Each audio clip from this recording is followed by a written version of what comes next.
This dog has been rehomed twice because he never got to live out his puppyhood. Hi, I'm Izzy and I visit different animal shelters across the UK, and today I'm in Kidderminster at the Forest Dog Rescue.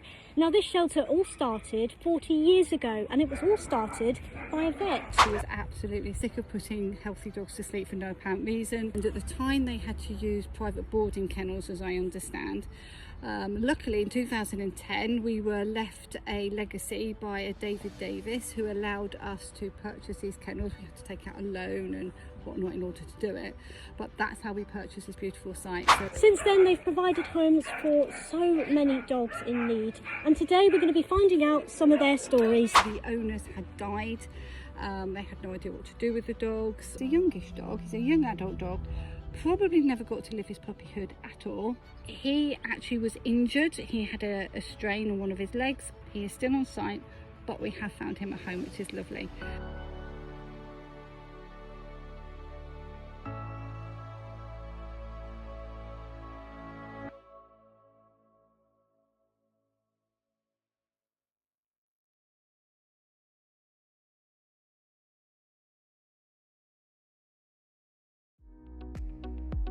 Good morning.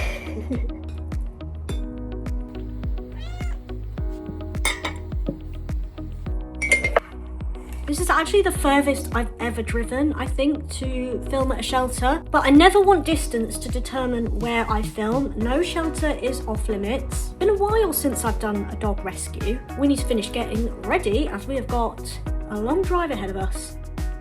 About 26 degrees today, so gone for the summery outfit. Camera, their SD cards, their charger, and the tripod is in the car. Let's go meet some cute dogs. See you later, my sweetie.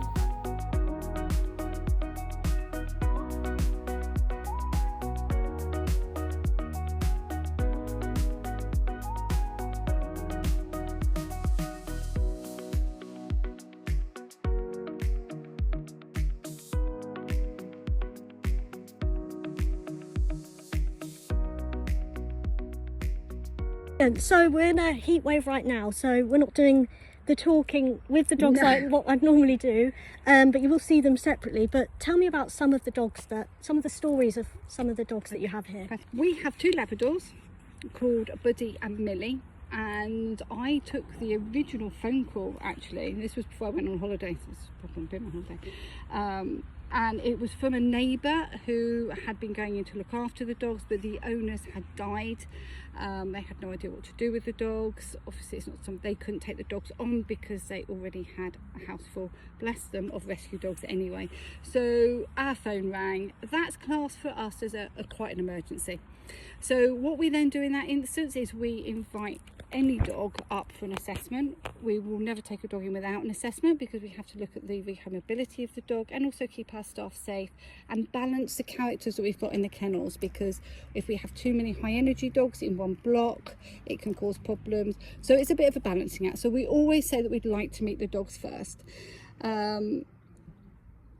So when they very first came into us, they were very, very overweight. So what you will notice is when they come out, they are going to come out just for a pee break this afternoon because they are cleaning their kennel. So the only ones that are coming out this afternoon will be out for literally 5 minutes because it's so hot. I have to say they have all been walked this morning. We were walking dogs at 8 o'clock this morning, in fact 7:45 myself. And we're going to put them on the scales and reweigh them and see how the weight management is going. So they're on a special diet, they're on light food, and we will monitor them very carefully and make sure they're ready for rehome. So Buddy has already been in for his castrate, and we will make sure they're had at least their first vaccination before they leave us, and we will flea and worm them and all of that kind of stuff and make sure they're good to go.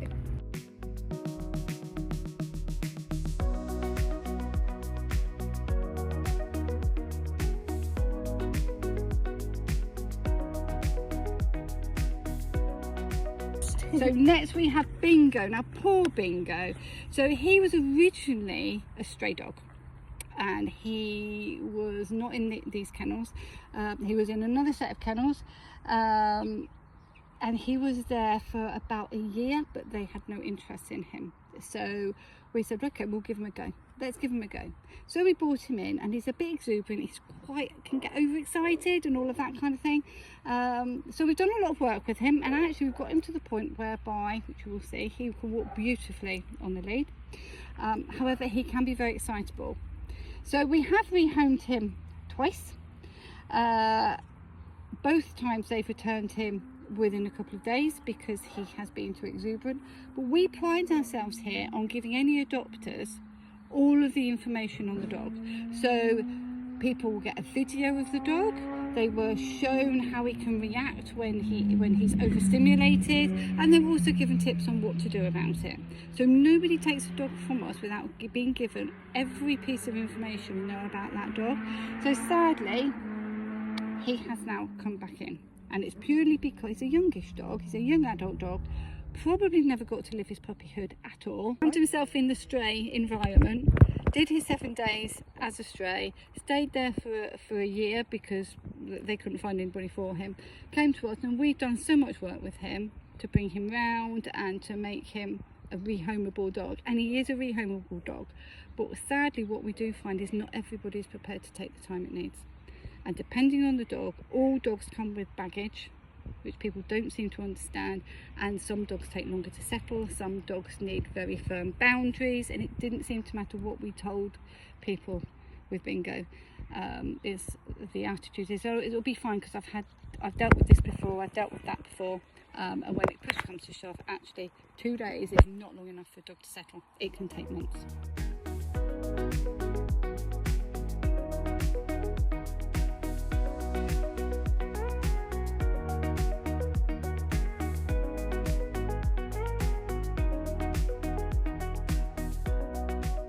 And number 3 is Jonathan. Now Jonathan's the most straightforward of our dogs. So he's an ex-racer. So we do like to help rehome ex-racing greyhounds. So the average age of a dog that would come to us from racing would be about 4 years old.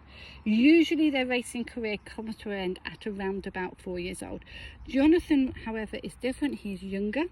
So he actually was injured. He had a strain on one of his legs, and his owner rested him, took vet's advice, rested him, and he did indeed go back to racing. But the owner then decided it would be in Jonathan's best interest to retire him early. So I think he's between 2 and 3 years old, and he has a home. He is still on site, but we have found him a home, which is lovely. What we found with Jonathan when he first came in, we have a saying here, was whether or not they've retired yet. So I brought Jonathan in and said to the staff, he's not retired yet. So he was very bouncy, very switched on, looking at everything on the field, walking him on his back legs because he was so exuberant. And then gradually we find they start to calm down. So we have had ex-racers in here before now, whereby they won't even get out of bed in the morning. It's like, I've retired, I'm done now, I can just lay here and you can pander to me. Jonathan's not quite like that, but he's a lot better than he was.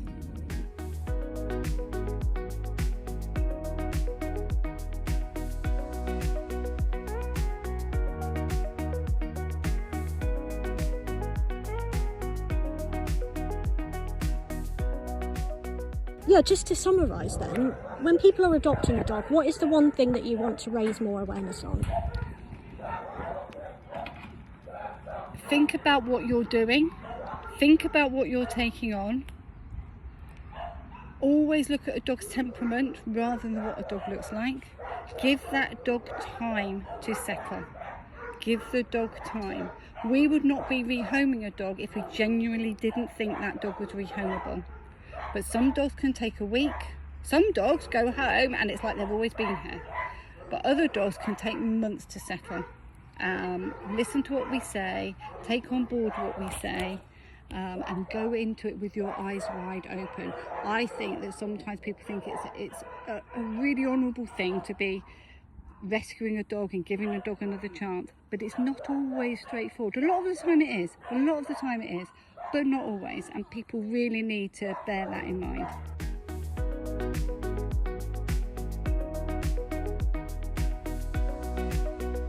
If you guys enjoyed these stories today, then do make sure you subscribe, as it really helps expand the amount of shelters that I can go to, and make sure to give this a thumbs up as well, and I'll see you in the next one.